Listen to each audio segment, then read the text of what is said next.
Hello Primary 5 and welcome to this week's spelling lesson. So this week we're going to focus on the suffix less. So we're learning to spell and we're learning to spell words with the less suffix spelling pattern. So we can think of some words with the spelling pattern. I wonder if you can pause the video and think of any. After that, we're going to identify the spelling pattern, and in this case, it's the suffix in our spelling words. We will be able to define the words and we will be able to use the words in a sentence. And we're ultimately hoping that we'll be able to spell them properly. So what is a suffix? Well, a suffix is one or more syllable added to the end of a word that change or add to its meaning. So ed is a suffix and so is ing. So let's have a little look at walk. So walk, if I add ed onto it, it turns into walked, which makes it past tense. And then walking is if I add the ing suffix to it. The same or similar happens with hope.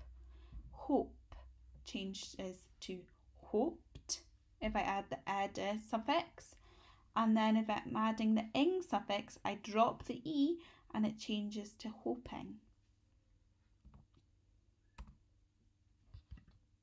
Pity. Pity, if I add the ed suffix, it drops the shy y and it changes to ied, pitied.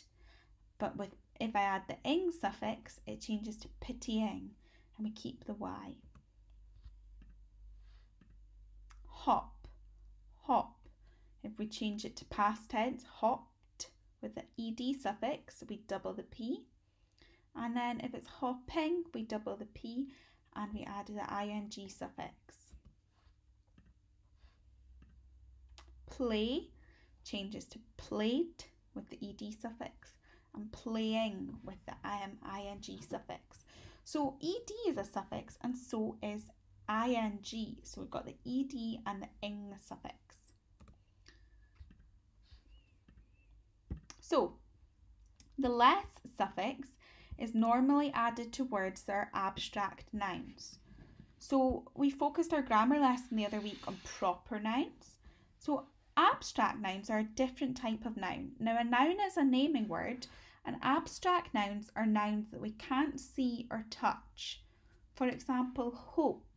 We all know that hope is the name of something, but we can't pick it up and hold it in our hands and say, this is hope.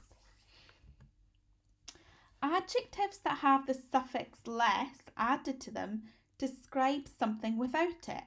For example, worth, if we add the less suffix to it, changes to worthless, which means without worth.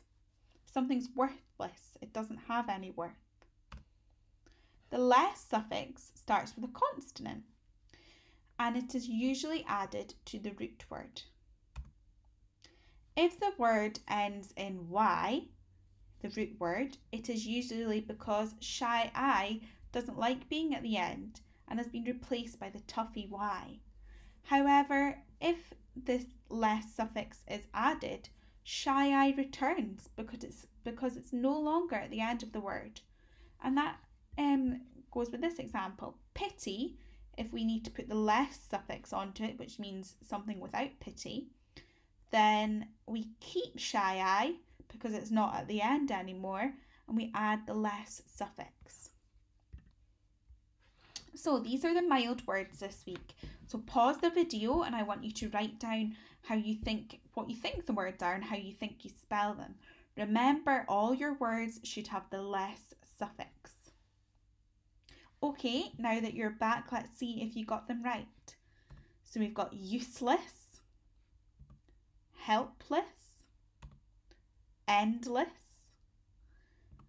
painless, and this is sort of cream that stops you feeling pain, I think. And over here we have got aimless, and we've got flawless, flawless. Let's have a look at the spicy words now.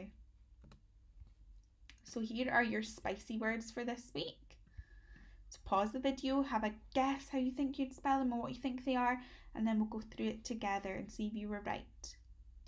Okay, so our first word this week is this image. Looks like quite a sad lady. Let's see. Worthless, without worth, worthless. This one looks like a lady sort of jumping between two cliffs. It's fearless, fearless. So this lady isn't scared of the jump. She's without fear. Up here, we've got lots of clocks that don't seem to have any hands on them. And the word is timeless, timeless. So without time, that can also mean something that lasts a long time, is quite special. It's timeless. We've got speechless up here. So these people are speechless. They don't know what to say. And we have got bottomless here, and it's a cup without a bottom to it. And in the middle here, we've got harmless, something without harm. So have a look at these words, please. And these are your hot words for this week. So have a look and think what you think they could be, and then we'll go through it together. Okay, so now you're back. Let's have a look at the first word. The first word is priceless, priceless. The next word is careless. And this is a little boy that's got a hole and all his money's falling out. So he's being a bit careless with his money. This word is pitiless. I couldn't really find a good image for that. So that's just a word, pitiless. So without pity. We've got breathless. These runners look like they're a bit breathless after their daily exercise. Up here, we've got the word flightless. Flightless, without flight. So these are examples of birds that are flightless. And here at the bottom, we've got a picture of a feather, and the word is weightless. Weightless, without weight. So these are your words for this week. So we've got in mild, useless, helpless, endless, painless, aimless, and flawless. Spicy, we've got worthless, timeless, speechless, fearless, harmless, and bottomless. And in hot, we've got priceless, careless, pitiless, breathless, flightless, and weightless. Be careful with pitiless, because remember, shy I stays because it's not at the end of the word. Okay, be careful with that. So you'll have noticed that all of the spelling patterns this week, the suffix, because it's the end of the word, the spelling pattern in every word this week is found at the end of the word. So that's a way you can remember how to spell words with the less suffix, because it's always at the end. So that should make spelling a bit easier for you this week, because the last syllable of all of these words is less. L-E-S-S, or less. Okay, so there is the suffix highlighted in all your words. I'd like you to do the same and highlight the suffix in your spelling words for me, please, just now. So pause the video and do that just now, please. Okay, so your spelling task this week. The first part of your worksheet is to find the missing letters in the words, in the spelling words. So be careful with the spellings and use the words at the side to help you. Next of all, I'd like you to look up the words in the dictionary and see what page they're on, or you can look them up online, it's up to you. And the next activity is to parse the two sentences at the bottom. And I know we've been working hard on this the last couple of weeks. So remember, nouns are naming words and we highlight them in black. Verbs are doing words and we highlight them in red. And adjectives are describing words that we highlight blue. An adverb is a word that describes a verb, like slowly, and we colour that in orange. And a conjunction is a word that joins sentences together, and we highlight that in purple. So have a go at your sentences, and I'm going to go through the answers with you in the next slide. So pause the video if you're away to do that now, and once you're finished, look out a pink and green highlighter or pencil to mark your work, please. And now to go over our answers to parsing our sentences.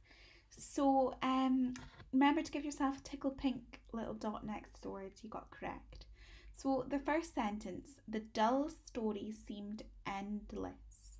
So in this example, the blues are our adjectives. So dull is describing the story and endless is also describing the story. So dull and endless are adjectives, so they're highlighted blue. The noun in this sentence is story, so it's highlighted black, and the verb in this sentence is seemed, so we highlight that red. The next sentence, the extinct dodo was a flightless bird. So the adjectives are highlighted blue, extinct and flightless. Extinct is describing the dodo and flightless is describing the type of bird it was. Dodo and bird are the nouns, so we highlight them black. And this one is a bit of an interesting one. The verb in this sentence is was, so we highlight that red because was is the past tense of be and being is a verb. Okay, so give yourself tickle pinks if you got those right. And other activities for you to try, boys and girls, if you would like to practice your words, you could do bubble words, you could do silly sentences, you could paint your words, you could maybe make your words outside using twigs or draw them in the snow if there's still snow, or anything else you can think that is a creative way to practice spelling your spelling words. I'm looking forward to seeing what you all get up to. Bye for now.